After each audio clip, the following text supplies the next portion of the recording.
Hello there. This is first time ever doing a YouTube channel show, but this is something new that I've decided to do as a longtime Auburn fan. Just want to get on here. It's called Auburn Sports all the time, and basically all we're gonna do is just sit and we'll talk about Auburn, strictly Auburn, no Alabama, no nobody else really.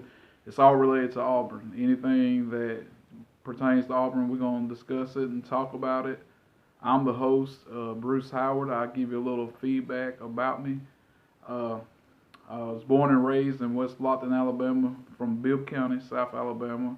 Moved to Gaston, Alabama in '96 and been here ever since. And grew up a big Auburn fan. My stepfather got me involved in Auburn at an early age. He was a big Pat Dye guy, so I just latched on to that and just been pulling for Auburn my whole life as far as back as I can remember. And this show right here is just going to talk about Auburn sports, football, basketball, baseball, women's sports too, basketball and softball, just whatever pertains to Auburn, and just really going to dive a lot into recruiting, and that's the lifeline of any college football team, baseball team, basketball team, any college team, the lifeline is recruiting, and that's what it starts and ends with. So, first, in order to get started, the main topic right now is going to be basketball, but in order to talk about basketball, you got to reflect and go back and look how the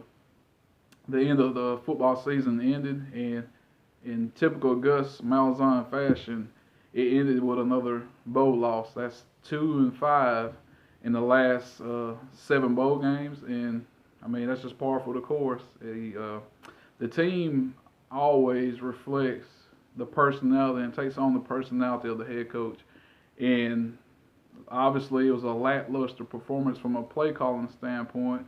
So you got a lackluster effort on the football field.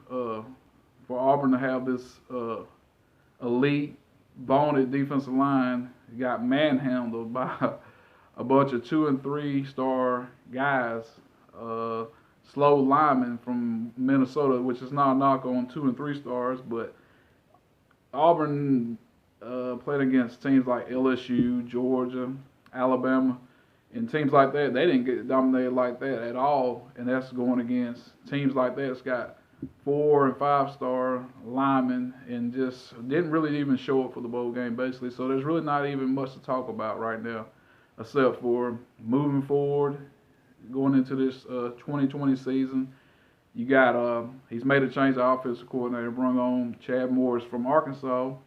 They got fired, but I mean, he is an elite. I feel like Chad Morris is an elite play caller if he's allowed to do his job, in which that's the only thing I can see at this point saving Gus's job is just turn over the play calling, something that he's never done totally and completely in his career. But the only way I see him surviving moving forward, he has to do that. So with that being said, they got to finish out this recruiting class strong.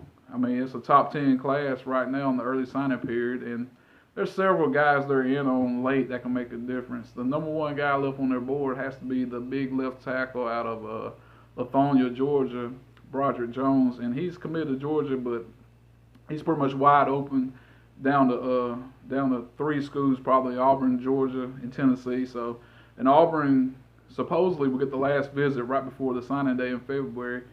The tricky part about that is that he will visit Georgia the week before he visits Auburn, and a lot of times you get a situation like that, especially when a guy is committed to a school. He'll go take that visit, and what'll happen, that coaching staff at Georgia, where he's committed at, they will get him to shut his recruitment down before and don't even take that last visit. So with that being said, the only way, he's a 5 star, he's a top 20 player in the country, and he could probably start from day one at left tackle, considering how just underwhelming Auburn's recruited on the offensive line. So there's opportunity there for playing time. So the good sign will be if he actually takes that visit to Auburn the week before signing day. I could actually see him signing with Auburn. That'd be the only way. So there's spots there. There's several spots left there. They're recruiting a tight end. They're recruiting defensive tackle out of junior college to help, sure up the on both sides of the line of scrimmage with them losing so many guys off the offensive line, 4 stars off the offensive line, and 3 starters off the defensive line. So that's where it's won and lost at in the trenches. So hopefully, just continue to recruit and this close out this recruiting class strong, and continue to build on that going into next year, which will be super critical year for Gus moving forward. But really, there's not even really a whole lot to talk about with football until, getting into spring practice, moving forward with that. So we'll switch right quick over, with this being the first show. We want to touch on basketball just a little bit. Unbelievable job by Coach Pearl so far. And it's time for people around the country and around the SEC to just come to reality that he is the best coach in the SEC, if not one of the best coaches in the country. To lose all them guys off last year's team, and basically all 5 starters, and for him to come back with what he's got this year and have them undefeated and as of today ranked 5th overall, I mean, that's an unbelievable job. And just got 2 home games this week. Got Vanderbilt Wednesday night and got Georgia Saturday. You win both of them, and you're sitting at the top 5 now. A good opportunity to move up, maybe even in the top 3 when the next poll come out, headed to Tuscaloosa next week. So just an unbelievable job. You got guys like Javon McCormick, Samir Dowdy, just that backcourt's carrying them.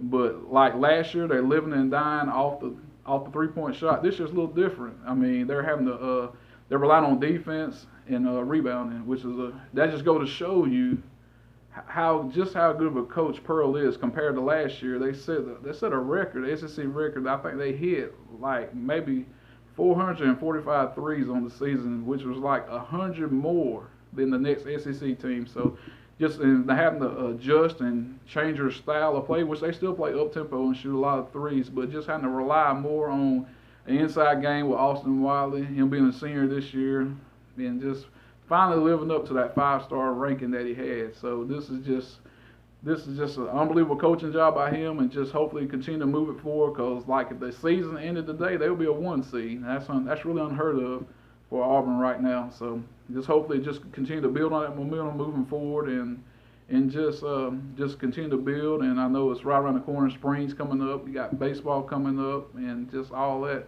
A lot of stuff will be going on in the spring with basketball, baseball starting up, and just spring football. So there'll be a lot to talk about. So like I said, this is just my first introductory show, hoping to build off this, and just for any Auburn fans that want to jump in with me and just subscribe to my channel and like my channel, and I appreciate all support. I'm an honest person, a Christian person. I don't cuss. I don't get just too overexcited about anything in life except for just football, sports, and just God really, and just kind of look forward to just seeing where this show takes off at. But I'm an honest person. I just speak on Auburn. That's all really I want to talk about, because living in the state of Alabama, you're surrounded by just Alabama fans, Auburn fans. You even have some Georgia, Tennessee, and Florida fans that live in the state. But I just want this channel to strictly be about just Auburn, which, I mean, I would love for Alabama fans to, look at the channel too, or just whoever, anybody can but this is what I talk about. The thing that I know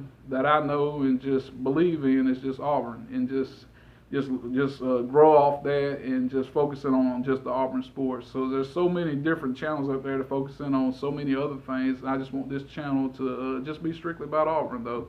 And I appreciate all the support, and I look forward to talking more and more and more about Auburn sports. War Eagle.